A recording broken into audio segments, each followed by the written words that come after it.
Hi everyone, Harry Corona here. And today I would like to speak about the concept of lying. I recently had a client that is really dealing with healing herself from a compulsive lying, being a compulsive liar.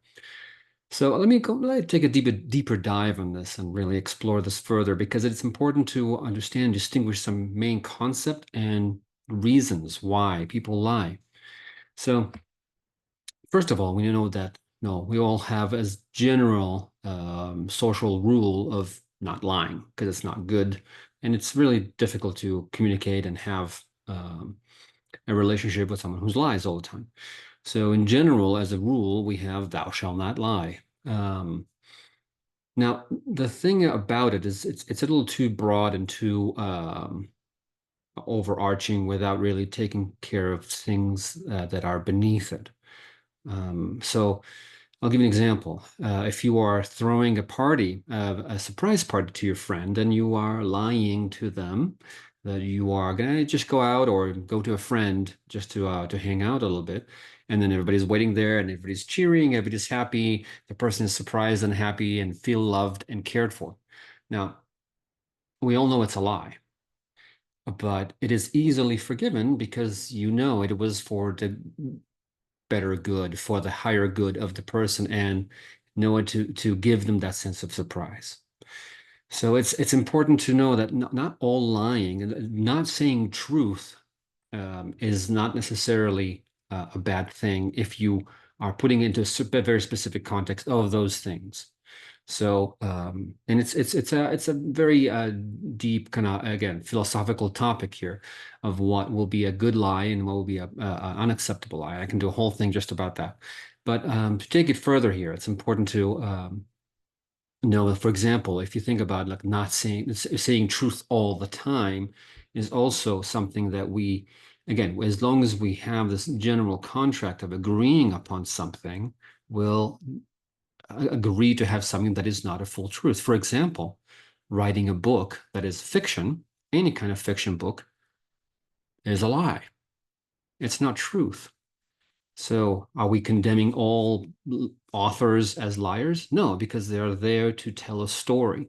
And we know that the story is not real or something like that. So it's not about necessarily not saying truth that is the wrong thing. It's saying a lie that it has a deeper usually very ego-centered purpose behind it with deceit and for the purpose of really giving you a false sense of who they are or what they have done.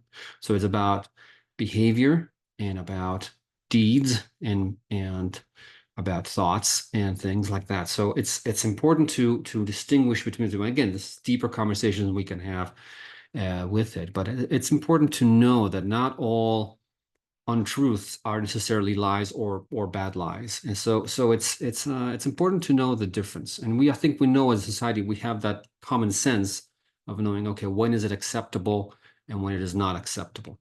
When it is not acceptable, when we are tricking a person, when you are have your own agenda that is not in the highest good of the person that is happening to. So I think that's really the core thing here that is not in the highest good of the person, of you or the higher person. And in that case, we're coming back now to actually being someone who's a compulsive liar or have lied a lot in their life. Now, there's a few main causes for that. Usually, it comes back to childhood when they had to lie in order to survive or not get punished, not get beaten up, and not be um, scolded or reprimanded for something that they either did or did not do. But they did not want to be exposed and suffer the consequence of those actions. Um, and sometimes it's to protect a friend, and sometimes it's this. So there's different types of lying, but in general, when you are doing a compulsive lying, there's usually, again, it's an egocentric coping mechanism that is there to protect yourself or to make yourself look better.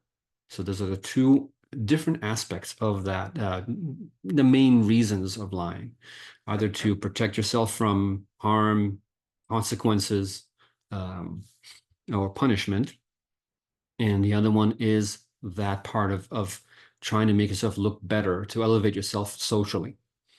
If you're feeling with less self-worth, or feeling that you need to do that in order to place yourself socially in a better place. Now, as kids, we all did that a little bit. But we know that we kind of grow out of it when you start feeling a little, okay, that's not necessary anymore. But certain people continue with that and continue with and get stuck in that mode of like, I need to make myself look better. And so people think better of me or not think less of me. Or again, to protect myself from something that I think might be bring some consequence that I do not want, that I want to avoid. And that's a natural instinct to do, to avoid any kind of pain or suffering. Now, in a lot of cases, and we talk about childhood trauma, the consequences were too severe sometimes for saying the truth. And if you still say the truth and got punished, why would you continue to say the truth? So as a 6-year-old that experiences that, doesn't make any sense. And when you start doing that more and more, you see like, okay, I'm feeling better about myself. I'm getting less punished, and I look better socially. At least you think you look better socially. I'll continue doing that. Now, if you get stuck on that, again, it's a social as a trauma as a child, feeling not good enough. And we know that's a main issue that everybody deals with, not feeling good enough, self-worth that is below what you really are. And also, again, that part of the narcissist, part of trying to elevate yourself and try to look better socially, to raise your social status by saying lies. That, oh, I've done this, oh, I've done this, oh, I'm good at this, or I'm great at this, we're this rich, we're that, all that kind of social positioning.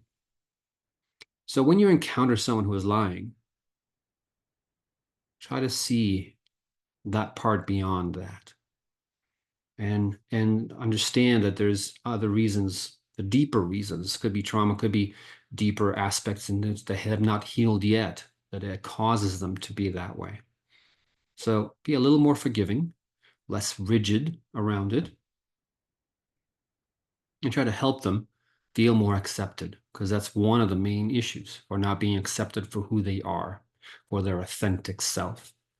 And when you think about that, or that authenticity, being authentic, that authentic self, that they don't accept themselves for who they are, and therefore they don't accept, they don't want to be accepted. They know they're not going to be accepted and socially for who they are. So it's that fear of not having self-worth, confidence, and the deeper understanding of who you are. So it's that constant avoidant behavior of avoiding who you are, how you perceive things, and even lying to yourself about what you are, what you're not, about situations and events that have happened, and you remembering, or try to remember differently so it'll be in favor of you, so you wouldn't break any moral grounds or moral values that you hold that you have broken, and trying to spin it around and making a way that, oh no, that's not exactly how it happened. What happened was, and then you lie to yourself, and eventually you believe your lies. So it's a very complex and interwoven into people's personality when it's done. So it takes a little while to undo this and heal this, and undo the programming and the tendency to do so. And again, it works on the most basic thing is self-love, self-worth, and the confidence of being your authentic self. So I hope this wasn't just a too long of a rant and you enjoy this. Tell me if you liked it. Just post on beneath here if you liked it, if you have any comments on that. I appreciate it. Okay, thank you. Be well.